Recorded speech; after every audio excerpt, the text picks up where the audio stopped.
Hello, everyone. My name is Amy Trainer, and I am very excited to present to you my capstone project for my digital portfolio presentation. I first would like to begin with some of my key design considerations. My very first consideration was easy navigating. I wanted to ensure my website viewers can navigate through the website with ease, and I had to go through a few trial and errors to find what worked best for my viewers. Having my coworkers and friends review my project was also very helpful in this endeavor.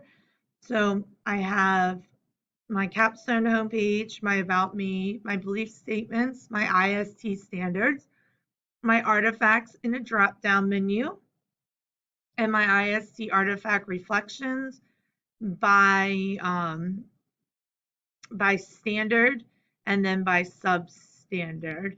So wherever my viewers are on a page, they can always use this not home screen, but use this navigation bar in order to get to where they need to go. Having the drop down menu makes navigation simple if the viewer becomes lost.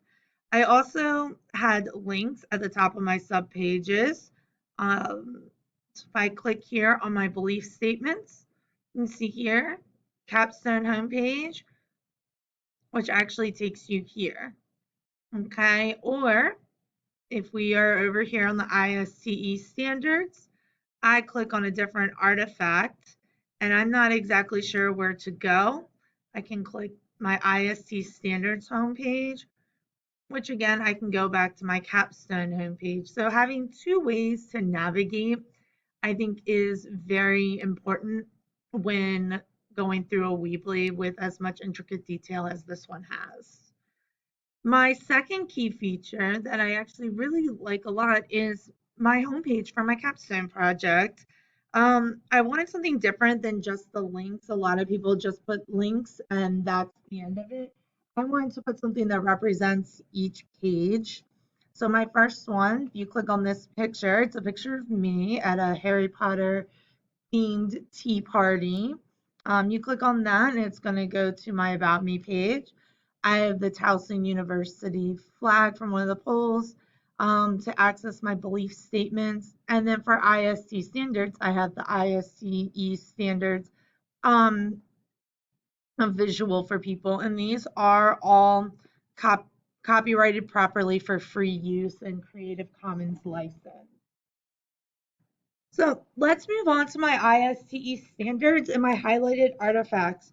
So first, I would like to start with my artifacts 4.1, and I want to talk about my change agent project.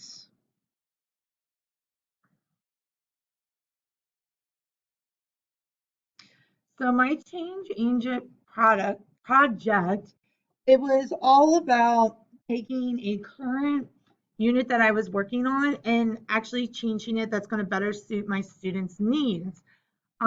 When I was doing this, the original unit was um, pulling from an 11th grade unit, which was Writers on Writing. Calvert County Public Schools created this. We were working on a chapter from Stephen King's novel on writing. And the first thing I noticed was the biggest weakness was not having any sort of technology incorporated. And so the first thing I did was use the SAMR model right here to enhance units and lessons. I really want to make sure that I was using UDL and technology to really help my struggling learners and even my on-level learners just to provide different ideas and techniques for teaching. For technology, I wanted to add some Socrative activities, class discussions, questions out loud, questions through Kahoot, all different ways to just slowly incorporate the technology. And down here, I have some examples of a plot diagram, the actual SAMR model, and how we get to the redefinition part. This is the original unit, and this is my original paper. And then down here is my essay. So if we scroll back to the top, I'm going to go back to my ISTE standards homepage, and we're going to move on to ISTE Coaches Standards 4.2, which is connected to learner. And I want to discuss my essay on ADHD in the classroom. So this was a group paper that I did with another colleague in this cohort with me. And we actually worked on a lot of papers together, and I am very thankful that I was able to work with her. She was a great partner. She taught at the elementary school level where I teach at the high school level, so we were able to share a lot of different ideas. So this is simply a paper. We started with a visual map of picking out a research question. And our research question was, in what ways can technology be beneficial to students in the classroom who have ADHD? This research question changed a lot, but we knew that we wanted to figure out how to use technology for students with ADHD and how it will benefit them in the classroom. So we researched our evidence, improving behavior at home, promoting learning, and strengthening executive functioning skills. And we found all different supports for this and how we could do this in the classroom and really just help our students. That was the big thing, improving classroom and home behavior, being able to focus in class more because children with ADHD really do struggle. I definitely think my partner at the elementary school level really benefited from this because there are a lot of kindergartners who have ADHD, or even just being 5 years old can be very difficult in the classroom. So we researched all different technologies, things that we can use, such as concept mapping, Score-it, this mobile augmented reality, being able to improve AD or memory, that executive functioning. The overall goal of this paper was how can we use technology to better our students and not just replace things such as writing, but how can we use it to help these kids who have ADHD in our classroom. All right, next standard that I want to discuss is going to be 4.3. And I would like to talk about my RISE 360 presentation here. All right, so again, this was another group project that I really enjoyed working with. I'm going to pull a link. Hopefully my content loads. There it is. Again, another partner project with the same colleague as before. We worked very hard on this, and this was fun to do. We focused on the mayor's personalization and embodiment principles, and we had to make a course for people to go through, and we had to ensure that we were highlighting all these personalization and embodiment principles. For example, starting the course, we have our overview, the book we use, audience learning objectives, our dilemmas, what were our problems. When we did this, it was a interactive way to read a scenario and answer a couple of questions.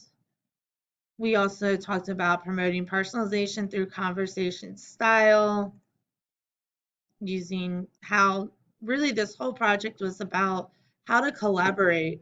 And we use different techniques to demonstrate knowledge, which is important in the regular classroom as well. Having students do matching, having students hear things. We have an audio right here. It was really important to my partner and I that we had people or our viewers go through and be able to use this to their advantage and not become bored, which is just what we should be doing in the classroom as well. I really enjoyed making this project. So back to my standards. We are headed over to 4.4, Learning Designer, and I am going to talk about Nearpod. Now, Nearpod is a fabulous tool, and I use it all the time during online learning. And sadly, I haven't used it as much in my classroom since we've come back to school. because I have a lot more face-to-face interaction with students. So my multimedia design project on Nearpod was a real lesson I gave during the pandemic. Ethos, logos, and pathos for writing. It's really hard for 11th grade students to do ethos, logos, and pathos. It's a lot to remember. So this Nearpod, I have my objectives. I can add pictures. I have a collaboration board with a warm up. How do you typically persuade someone to do something or buy something? And at home, students were able to type their answers and put it on the board. And then this was essentially the answer and how we're going to work through these. What is ethos? And then I would have an open-ended question. What, in your opinion, why would ethos work to get you to buy a certain product? Then the kids were asked to take notes while watching a video on ethos. And I kind of kept the same thing throughout, logos, having the same structure with different open-ended questions, a video, and really testing their knowledge. I always use the little dogs with the sad faces to get those emotions. So I was able to really design a great presentation for these kids where they could interact with each other while not being face to face. And just this is an example of how I did it, but using Nearpod as the artifact was very, very, very helpful. It was very successful. I was very happy with how it turned out. And if we ever do start doing more online learning, it is a tool I plan on using in the regular classroom again. Going back, we're down to 4.5 now, and I would like to highlight my professional learning facilitator plan. This was a really fun plan that we got to make, I think, last semester. Yes, last semester. It was very interesting because we were able to focus on things that were going on during COVID and how we can come up with plans to, ensure things were running smoothly and how our counties handled COVID versus what will we change and how will we do things better. We got to focus on our schools. I focused on my high school that I teach in currently. What's going on? What do we have? Population, our report card, and maps, MCAT scores. Very, very successful school. We're ranked 1,391 in the nation, 32nd in Maryland. We are ranked number one in Calvert County, but there are only 4 high schools in Calvert County. 42nd in DC Metro high schools, and our graduation rate is over 95%, which is great to hear. Um, so this plan was all about being a professional learning facilitator and using different coaching standards to implement different ways we were going to change things to help our classroom, to help teachers, to help students. We made this plan, action steps, timeline, person responsible, technologies, benefits, assessment method. And this is definitely something that if I was ever a technology coordinator, this is something I would definitely use one day to help make a plan for my teachers to ensure that they're giving the students everything they need in the classroom because it starts at the top. We have to provide our teachers the right skills. If we don't provide them the right skills, they're not going to be able to provide their students the right skills. Heading on down to 4.6, the data-driven decision maker. I am going to present my concept mapping research paper. This paper was very interesting for me. Being an English person, I find that concept mapping is very important in the classroom. And my whole paper was about how concept mapping, online concept mapping, can help students in the classroom. It was a way to keep students not only engaged, but able to be successful other than traditional note taking. The goal was not to take away, not do a substitute, but sort of help engage students.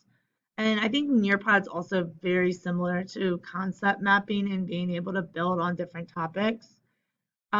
This was a very, very detailed paper that we had to write, a lot of heavy research, but I really did, my purpose of this proposal is to examine if using concept mapping in the English 11 classroom will increase critical thinking skills and keep students engaged to be able to understand the concepts being presented. All my work that I'm presenting today is all for the 11th grade English classroom because when I was doing this program, I was part of the 11th grade team. I'm actually now part of the 10th grade team, which you'll see in the About Me section.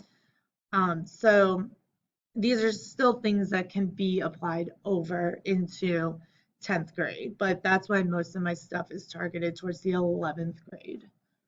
So this concept mapping, I found different activities and research studies on how using online concept mapping can help kids who have attention deficits, going back to that other paper of, engaging students in the classroom, being able to help students step by step, help them take notes, and actually adding things into the program that keep them engaged. The biggest thing is keeping them engaged. If you can't keep students engaged, you are not going to be able to help them gauge anything else in the classroom. So using concept mapping can help keep them engaged and then ultimately help them understand the materials and the content. And sometimes doing it online, you have a database where things are stored and these students, teachers can go back and look at the data and use the data to drive their classroom learning to see what kids understand. If I have a group of students who all use concept mapping and can ace a thesis quiz, a thesis statement quiz, and I have the data to support it, then I'm going to move on to the next thing. If my kids do concept mapping and it shows that they don't understand thesis statements, I can use that data to change my teaching and make sure kids understand what they need to do. The last IST standard, which is my personal favorite standard, is the Digital Citizen Advocate. This may have been one of my favorite projects in this program. And this Digital Citizen Advocacy, you can see it actually meets all the substandards.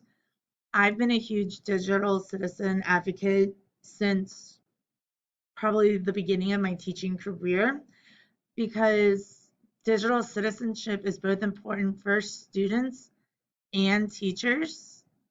Oh no, my PowerPoint is not working. So my PowerPoint, if I can find it, I'm actually going to pause my video and I'm going to go find this PowerPoint to present. Okay. Welcome back. I'm not sure why Scribd was not connecting to the server, but I was able to find my digital citizen advocacy PowerPoint, and I want to just go through that and how it meets all of 4.7 of the ISTE standards. Well, again, I'm a big citizen advocate, digital citizen advocate for students and teachers. So this project really talked about civic engagement, improving school community. How can we do these? What's the problem? What's the solution? Respectful online behavior and healthy technology balance. This is probably my biggest thing that I always want to strive for both my peers and my students. I want them to be kind online. I actually made a TikTok a few weeks ago, and that healthy balance and behavior came into play because I actually had somebody comment on there fat shaming me, and it was crazy to think that a teenager can do that because they can hide behind computer screen and think that that's okay when it's not. And also, adults and teachers need to use the same thing. They need to have this healthy balance. Okay. So, again, problem, solution to everything, healthy technology balance, problem, solution, examining online media sources, not using that, TikTok is not the only news source out there, and a video on how to get proper news sources. Clickbait was a big problem and how to teach kids about this. Our school is very proactive in how to find the right resources. I also use this media bias rating for my students. I tell them that my personal favorite is NPR Online News Only as my favorite news source. If I see something pop up, whether it's on CNN or Fox, I say, okay, well, I got to go to NPR and find out what the real story is on, in the middle. So I think it's really important that students know where to get their information from. Protecting data and personal stuff. Again, not posting everything in the world. Just when we were little, it was about not posting your address online. Now it's a lot more than that. And then as a teacher, keep, continuing the importance of technology and being a digital citizen. Again, this project was very important and very near and dear to my heart because, again, I wanted my students to be digital citizens. I want my colleagues to be digital citizens as well. Go back to my Weebly. So those are all my standards and some key design elements and some of my key, some of my key artifacts that I wanted to present today. If you have any questions, please send me an email at trainera@calvertnet.k12.md.us. Thank you very much. Have a good day. Bye-bye.